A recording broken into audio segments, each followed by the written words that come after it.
ಇದು ಪ್ರೇಮ ಕಾವ್ಯ episode ಗುರುವಾರದ episode ಆಗಿದೆ. ಅಂದರೆ ಡೇಟ್ ಬಂದು 14 ಮೇ ತಿಂಗಳು ಮೇ ತಿಂಗಳ ಗುರುವಾರದ ಎಪಿಸೋಡ್ ಆಗಿರುತ್ತೆ. ಇದು ಎಪಿಸೋಡ್ ಸ್ಟಾರ್ಟಿಂಗಲ್ಲಿ ಮತ್ತೆ ಇಲ್ಲೇ ಬೆಟ್ಟದ ಮೇಲೆ ಇರ್ತಾರೆ. ಮತ್ತು ಮಹಾದೇವ ಕಾವ್ಯ ಮಹಾದೇವ ನೀನು ಮಾಣಿಕ್ಯ ಅಂತೆಲ್ಲ ಹೇಳ್ತಿರ್ತಾಳೆ. ನಾನಿನ್ನ ತುಂಬ ಹತ್ತಿರದಿಂದ ನೋಡಿದ್ದೀನಿ ಅಂತೆಲ್ಲ ಹೇಳ್ತಾಳೆ. ಪರೀಕ್ಷೆ ಕೂಡ ಮಾಡಿದ್ದೀನಿ ಅಂತೆಲ್ಲ ಹೇಳ್ತಿರ್ತಾಳೆ. ನೀನು ಮಾಣಿಕ್ಯ ಮಹಾದೇವ ಅಪ್ಪಟ ಮಾಣಿಕ್ಯ ಅಂತೆಲ್ಲ ಹೇಳ್ತಿರ್ತಾಳೆ. ಆವಾಗ ಮಹಾದೇವ ಖುಷಿಯಿಂದ ಅವಳನ್ನೇ ನೋಡ್ತಾ ಇರ್ತಾನೆ. ಖುಷಿಯಿಂದ ಮಹಾದೇವ್ ಅದು ನನಗೆ ತುಂಬ ಇಷ್ಟ ಮಹಾದೇವ ಅಂತೆಲ್ಲ ಹೇಳ್ತಿರ್ತಾಳೆ. ಆ್ಯಕ್ಷನ್ ಮಾಡಿ. ನೀನು ಕೋಟಿ ಇದ್ರೂ ತುಂಬ ಎಳ್ಳಷ್ಟು ಅಹಂಕಾರ, ಕೊಬ್ಬು ಏನೂ ಇಲ್ಲ, ನಿಜ ಮಹಾದೇವ ಅಂತೆಲ್ಲ ವರ್ಣನೆ ಮಾಡ್ತಿದ್ದೆ ಮಹಾದೇವನ. ಅದು ನನ್ನ ತುಂಬ ಪ್ರೀತಿಸೋ, ದೊಡ್ಡವ್ರಿಗೆ ಗೌರವ ಕೊಡುವ ರೀತಿ, ಮಕ್ಕಳನ್ನ ಕಂಡ್ರೆ ವಾಸ್ತವ ತೋರಿಸೋ ಯಜಮಾನಿಕೆ, ಕಷ್ಟ ಬಂದರೆ ಕರಗೋ ನಿನ್ನ ಮನಸ್ಸು, ಇದನ್ನು ಯಾರಲ್ಲೂ ನಾನು ನೋಡೇ ಇಲ್ಲ ಮಹಾದೇವ ಅಂತೆಲ್ಲ ಹೇಳ್ತಿದ್ದಾಗ ಮಹಾದೇವಗಂತೂ ಖುಷಿ ತಡ್ಕೊಳಕ್ಕೆ ಆಗ್ತಾ ಇರಲ್ಲ. ಅಷ್ಟೊಂದು ಖುಷಿ. ಮಹಾದೇವ ನೀನು ನನ್ನ ಜೊತೆಗಿದ್ರೆ ನನಗೆ ಯಾವುದು ಕಷ್ಟ ಅಂತ ಅನಿಸೋದೇ ಇಲ್ಲ ಮಹಾದೇವ ಅಂತೆಲ್ಲ ಹೇಳ್ತಿರ್ದ. ಜೊತೆಗೆ ನಿನ್ನ ಜೊತೆ ಮಾತಾಡ್ತಾ ಇದ್ರೆ ಟೈಮ್ ಹೋಗಿದ್ದೇ ಗೊತ್ತಾಗಲ್ಲ ನನಗೆ ಅಂತೆಲ್ಲ ಹೇಳ್ತಿರ್ತಾಳೆ. ಮಹಾದೇವಗಂತೂ ಖುಷಿ ನನಗೆ ನೀನಂದರೆ ತುಂಬ ಇಷ್ಟ ಮಹಾದೇವ ಅಂತೆಲ್ಲ ಪ್ರೀತಿನ ಹೇಳ್ತಾನೆ ಇರ್ತಾಳೆ. ಮಹಾದೇವ ಸುಮ್ಮನೆ ಕೇಳ್ತಾನೆ ಇರ್ತಾನೆ. ಮಹಾದೇವಾಗ ಖುಷಿ ಅಂದರೆ ಖುಷಿನೋ ಆ ವಿಚಾರ ಎಲ್ಲ ಕೇಳಿದಾಗೆಲ್ಲ. ಇದು ಅವ್ನ ಕೆನ್ನೆ ಎಲ್ಲ ಗಿಂಡಿ ಹೇಳ್ತಾರೆ. ಕಾವ್ಯ ಏನು ಹೇಳಿದ್ದಿ, ಏನು ಅನ್ಕಿದ ಹೇಳು, ನಾನು ದಿಟವಾಗ್ಲೂ ಇಷ್ಟನಾ? ಹೌದು ಮಹಾದೇವ, ನನಗೆ ನೀನಂದರೆ ತುಂಬ ಇಷ್ಟ ಅಂತ ಕೆನ್ನೆ ಎಲ್ಲ ಗಿಂಡಿ ಹೇಳ್ತಾರೆ. ನೀನಂದರೆ ತುಂಬ ಇಷ್ಟ ಅಂತೆಲ್ಲ ಹೇಳ್ತಾರೆ. ಈಗ ನೀನೇನಂದೆ ಅಂತಾರೆ ಅಂತೆಲ್ಲ ನನಗೆ ದೇವ ತುಂಬ ಇಷ್ಟ ಅಂತ ಮಹಾದೇವ ಆ ಕಡೆ ಐ ಲವ್ ಯು ಮಹಾದೇವ ಅಂತೆಲ್ಲ ಹೇಳ್ತಿರ್ತಾ. ಮಹಾದೇವನಿಗೆ ಖುಷಿ ತಡ್ಕೊಳಕ್ಕೆ ಆಗ್ತಾ ಇರಲ್ಲ. ಅದನ್ನು ಜಾಸ್ತಿ ನನಗೆ ಇಷ್ಟ ಕಣೋ ಅಂತೆಲ್ಲ ಐ ಲವ್ ಯು ಅಂತೆಲ್ಲ 2 ಸಲ 3 ಸಲ ಹೇಳಿದಾಗೆಲ್ಲ ಮಹಾದೇವನ ನೋಡ್ತಾ ಇರಬೇಕು.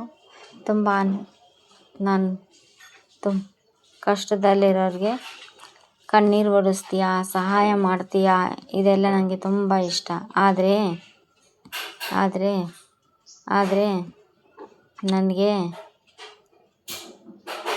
ನೀನು ನನಗೆ ಸರಿಯಾದ ಜೋಡಿ ಅಲ್ಲ ಮಹಾದೇವ ಅಂತೆಲ್ಲ ಹೇಳಿದಾಗ ಮಹಾದೇವನಿಗೆ ಶಾಕ್ ಆಗಿಬಿಡೋದು. ನನಗೆ ನಿನ್ನ ಮೇಲೆ ಆ ರೀತಿ ಫೀಲಿಂಗ್ಸ್ ಯಾವತ್ತೂ ಬರೋದೇ ಇಲ್ಲ ಅಂತೆಲ್ಲ ಹೇಳ್ತಾಳೆ. ನೀನಂದರೆ ನಾವಿಬ್ಬರು ಮೇಡ್ ಫಾರ್ ಈಚ್ ಅದರ್ ಅಲ್ವೇ ಅಲ್ಲ ಅಂತೆಲ್ಲ ಹೇಳ್ತಿರ್ತೀವಿ. ಅಂದರೆ ನಾನು ಒಬ್ರಿಗೊಬ್ರು ಸರಿಯಾದ ಜೋಡಿನೇ ಅಲ್ಲ, ನಾವಿಬ್ಬರು ಒಬ್ರಿಗೊಬ್ರು ಸರಿಯಾದ ಜೋಡಿನೇ ಅಲ್ಲ ಮಹಾದೇವ ಅಂತೆಲ್ಲ ಹೇಳಿ ಅಳ್ತಿದ್ದಾಗ ಮಹಾದೇವನಿಗೆ ಮತ್ತೆ ಇದೇನಿದು ಅಂತೆಲ್ಲ ಮತ್ತೆ ಶಾಕ್ ಅನ್ನಿಸುತ್ತೆ. ಯಾಕೆ ಅಂದರೆ ನಾನು ನಿನ್ನ ಮದುವೆ ಆಗಿ ಪಡ್ಕೊಂಡಿದ್ದಕ್ಕಿಂತ ಕಳ್ಕೊಂಡಿದ್ದೇ ಜಾಸ್ತಿ ಅಂಥೇಳಿ ನೆಲದ ಮೇಲೆ ಕುಂತು ಅಳ್ತಿರ್ತಾಳೆ. ಯಾಕೆ ನನ್ನ ಮದುವೆ ಆದೆ, ಯಾಕೆ ನಿನ್ನ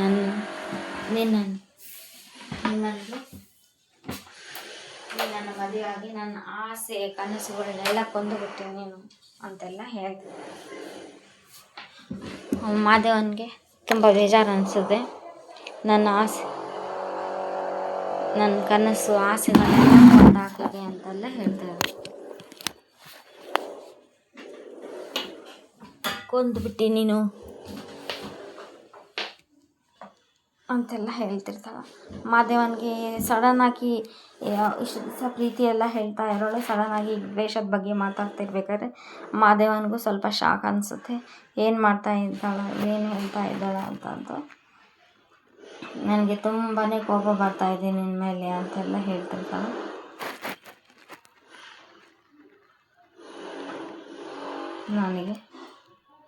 ನನ್ನ ಬಿಟ್ಬಿಡು ಮಾದೇವ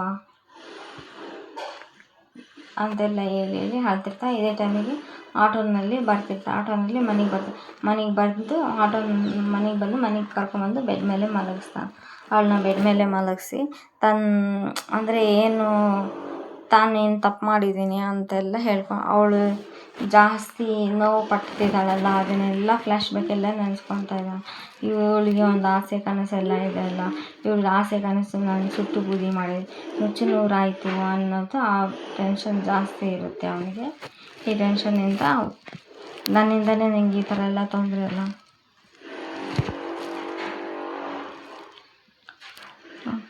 ಆದರೆ ನೀನು ನನಗಾಗಿ ನಾನು ನಿನಗೆ ಸರಿಯಾದ ಜೋಡಿನೇ ಅಲ್ಲ, ಆದರೆ ನನ್ನಂಥವ್ನಿಗೆ ನೀನು ಉತ್ತಮವಾಗಿ ರೈತ ಅಂತೇಳಿ ಪ್ರೈಸ್ ಕೊಡಿಸಿದ್ದು. ನಾನು ಇಷ್ಟು ವರ್ಷ ಕತ್ತೆ ಥರ ದುಡ್ದೆ ನನ್ನನ್ನು ಯಾರೂ ಗುರುತಿಸಿಲ್ಲ, ನನಗೆ ಯಾರೂ ಸರಿಯಾದ ಬೆಲೆ ಅದೆಲ್ಲ ಏನೂ ಕೊಟ್ಟಿಲ್ಲ. ಆದರೆ ನೀವು ಬಂದಮೇಲೆ ಇದೆಲ್ಲ ಸಾಧ್ಯ ಆಯ್ತಲ್ಲ ಅಂತೆಲ್ಲ ಫ್ಲ್ಯಾಶ್ ಬ್ಯಾಕ್ ಎಲ್ಲ ನೆನೆಸ್ಕೊತಾನೆ ಇರ್ತಾನೆ.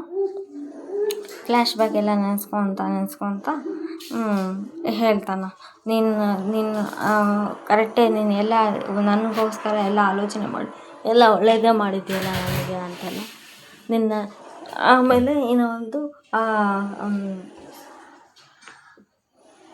ಚೆನ್ನಾಗಿದೆ ಇವತ್ತಿನ ಎಪಿಸೋಡ್, ತುಂಬ ಇಂಟ್ರೆಸ್ಟಿಂಗ್ ಆಗಿರುತ್ತೆ ಈ ಎಪಿಸೋಡು. ಆ ಪರಿಮಳ ವಿಚಾರದಲ್ಲಿ ಎಲ್ಲರೂ ನಮ್ಮ ಮನೆಯವರೇ ನನ್ನ ಜೊತೆ ನಿಂತಿರಲಿಲ್ಲ. ಆ ಟೈಮ್ ಒಳಗೆ ನೀನು ನನ್ನ ಜೊತೆ ಎಲ್ಲ ನಿಂತಿದೆಯಲ್ಲ ಮಾದೇವ, ನೀನು ನಿರಪರಾಧಿ ಅಂತ ನಾನು ಪ್ರೂವ್ ಮಾಡ್ತೀನಿ ಅಂತೆಲ್ಲ ಹೇಳಿದ್ದು. ನನ್ನ ಸಪೋರ್ಟ್ಗೆ ನಿಂತಿದ್ದು, ನನ್ನ ಹೆಸರಿಗೆ ಹತ್ತಿರ ಕಳಂಕ ಎಲ್ಲ ಹೊರಗೆ ತಂದಿಯಲ್ಲ ನೀನು ಅಂತೆಲ್ಲ ಹೇಳ್ತಾರೆ. ಆಮೇಲೆ ಅವನಿಗೆ ಬೆಳೆಯಿಂದ ಅನ್ಯಾಯ ಆಗ್ತಿರ್ಬೇಕಾದ್ರೆ ಮನೆಯಲ್ಲಿ ಅಡ್ಡ ದುಡ್ಡು ಕಡಿಮೆ ರೇಟಿಗೆಲ್ಲ ಕೊಡ್ತಿರ್ಬೇಕಾದ್ರೆ ಅಂತೆಲ್ಲ ಇದು ಮಾಡಿ, ಬೇಡ ಕಡಿಮೆ ರೇಟಿಗೆಲ್ಲ ಕೊಡಬೇಡ, ಜಾಸ್ತಿ ರೇಟಿಗೆ ಕೊಡಬೇಕು, ಲಾಸ್ ಆಗುತ್ತೆ ಹಾಗೆಲ್ಲ ಅಂತೆಲ್ಲ ಹೇಳಿದೆ. ನಿನ್ನ ಕನಸುಗಳು ನನಗಿಂತ ದೊಡ್ಡದು, ನಾನು ನಿನಗೆ ತಾಳಿ ಕಟ್ಟಿ ಬಂಧನದಲ್ಲಿ ಇಟ್ಬಿಟ್ಟಿದ್ದೀನಿ ಅಂತೆಲ್ಲ ಹೇಳ್ತಾನೆ ಇರ್ತಾನೆ. ಆವಾಗ ಅದು ಅವಳ ಕೈ ಹಿಡ್ಕೊಂಡು ಆಣೆ ಪ್ರಮಾಣ ಎಲ್ಲ ಮಾಡ್ತಾನೆ. ಒಟ್ಟು ನಿನಗೇನು ತೊಂದರೆ ಆಗಲಾರ್ದಂಗೆ ನಾನು ನೋಡ್ಕೊತೀನಿ, ನಿನ್ನ ಆಸೆ ಕನಸುಗಳನ್ನೆಲ್ಲ ನಾನು ಈಡೇರಿಸ್ತೀನಿ, ನಾನು ನಿಂದಿರ್ತೀನಿ ನಿನ್ನ ಜೊತೆ ಅಂತೆಲ್ಲ ಫ್ಲ್ಯಾಶ್ ಬ್ಯಾಕ್ ಎಲ್ಲ ನೆನೆಸ್ಕೊಂಡು ಅದು ಈ ಮಾದೇವ ನಿನಗೊಂದು ಮಾತು ಕೊಡ್ತಾನೆ ಕಣಮ್ಮಿ, ಅದೇನೇ ಆದರೂ ಸರಿ, ಏನೇ ಅಡ್ಡ ಬಂದರೂ ಸರಿ, ಯಾರೇ ಅಡ್ಡ ಬಂದರೂ ಸರಿ, ನೀನು ಯಾವ ಗುರಿ ಮುಟ್ಟಬೇಕಂತ ನಿನ್ನ ಜೊತೆ ನಾನು ಇರ್ತೀನಿ ಕಣಮ್ಮಿ, ನಿನಗೆ ಬೆನ್ಗಾವಲಾಗಿ ಇರ್ತೀನಿ ಕಣಮ್ಮಿ ಅಂತೆಲ್ಲ ಕಾವ್ಯ ಕಾವ್ಯನ ಕೈ ಹಿಡ್ಕೊಂಡು ನಾನು ನಿನಗೆ ಮಾತು ಕೊಡ್ತಾ ಇದ್ದೀನಿ ಅಂತ ಅವಳ ಕೈ ಹಿಡ್ಕೊಂಡೆಲ್ಲ ಹೇಳ್ತಾ ಇರ್ತಾನೆ. ಅವಳಿಗೆ ಇದು ಯಾವುದು ನೆನಪೇ ಇರಲ್ಲ, ಮಲ್ಕೊಂಡಿರ್ತಾಳೆ. ಚೆನ್ನಾಗಿದೆ ಈ ಎಪಿಸೋಡ್ನು. ಅವಳಿಗೆಲ್ಲ ಜ್ವರ ಬಂದಿದೆ ಅಂತೆಲ್ಲ ಚೆಕ್ ಮಾಡಿ ನೋಡ್ತಾನೆ. ತುಂಬ ಕಾಳಜಿಯಿಂದ ಕೇಳೋದು ನೋಡೋದೆಲ್ಲ ಮಾಡ್ತಿರ್ತಾನೆ. ತುಂಬ ಇಂಟ್ರೆಸ್ಟಿಂಗ್ ಆಗಿದೆ ಈ ಎಪಿಸೋಡ್ನು. ಅಂದರೆ ಈ ಫುಲ್ ಎಪಿಸೋಡೆಲ್ಲ ಬರೀ ಇದು ಮಹಾದೇವ ಮತ್ತು ಕಾವ್ಯಂದೇ ಇದೆ. ಒಂದೆರಡು ಎಪಿಸೋಡ್, ಒಂದು 3-4 ಎಪಿಸೋಡ್ ಅವ್ರದ್ದೇ ಆಯ್ತಲ್ಲ, ಪ್ರೇಮ್ ಮತ್ತು ರಾಮಂದು, ಮತ್ತು ಇವಾಗ ಇವ್ರದ್ದೇ ಇದೆ. ಮಹಾದೇವ ಎಲ್ಲ ಜಾಸ್ತಿ ಚಿಂತೆ ಎಲ್ಲ ಮಾಡಿದ್ರೆ ಏನಾದರೂ ಒಂದು ಮಾಡಬೇಕು, ನನ್ನ ಸಲುವಾಗಿ ಎಲ್ಲ ಇವಳು ಇದೆಲ್ಲ ಇಷ್ಟೆಲ್ಲ ಪ್ರಯತ್ನ ಪಟ್ಟಳು, ನನ್ನಿಂದ ಇವಳಿಗೇನು ಮಾಡೋಕ್ಕಾಗಿಲ್ಲ, ಬರೀ ಬಂಧನದಲ್ಲೆಲ್ಲ ಇಟ್ಬಿಟ್ಟಿದ್ದೀನಿ ಅಂತೆಲ್ಲ ಅದನ್ನೇ ಯೋಚನೆ ಮಾಡ್ತಾ ಕುಂತಿರ್ತಾನೆ. ಚೆನ್ನಾಗಿದೆ ಈ ಎಪಿಸೋಡು. ನೋಡ್ಬೇಕು ನೆಕ್ಸ್ಟ್ ಎಪಿಸೋಡಲ್ಲಿ ಕಾವ್ಯಗೋಸ್ಕರ ಅವನೇನೆಲ್ಲ ಮಾಡ್ತಾನೆ ಏನಿಲ್ಲ ಅಂತ ನೋಡಬೇಕು, ಕ್ಯೂರಿಯಾಸಿಟಿ ಇಟ್ಟಿದ್ದಾರೆ. ನೆಕ್ಸ್ಟ್ ರಾಮ್ ಕಾಫಿ ಮಾಡಿದ, ನಾನೇ ಕಷ್ಟಪಟ್ಟು ಕಾಫಿ ಮಾಡಿದ್ದೀನಿ, ಕುಡಿದು ನೋಡು ಅಂತೆಲ್ಲ ಹೇಳ್ತಾನೆ. ಸರಿ ಅಂಥೇಳಿ ದಿನ ಇಷ್ಟಪಟ್ಟ ಮೇಲೆ ಕಾಫಿ ಮಾಡಿಲ್ಲ ಅಂದರೆ ಹೆಂಗೆ ಅಂತೆಲ್ಲ ಹೇಳ್ತಾರೆ. ಕುಡಿ ವೇಟ್ ನೀನೇನು ಕಾಫಿ ಕುಡಿಬೇಡ, ನಾನೇ ಕುಡಿಸ್ತೀನಿ ತಾನೆ ನನ್ನ ಕೈಯಾರ ಅಂತೆಲ್ಲ ಹೇಳಿ ರಾಮ್ ಈ ಕಾಫಿ ಜೊತೆ ನಿನ್ನ ಪ್ರೀತಿನೂ ಬೆರೆಸಿದೆಯಲ್ಲ ಕಣೋ, ಹಾಗಾಗಿ ಇದು ಕಾಫಿ ಡಬಲ್ ಟೇಸ್ಟ್ ಆಗಿದೆ ಅಂತ. ನಿಮ್ಮ ನೆಚ್ಚಿನ please like, share, comment, subscribe. Thanks for watching my channel. ನಿಮ್ಮ ನೆಚ್ಚಿನ ಸೀರಿಯಲ್ ನಿಮ್ಮ ಜೊತೆ. Like, share, comment, subscribe. Thanks.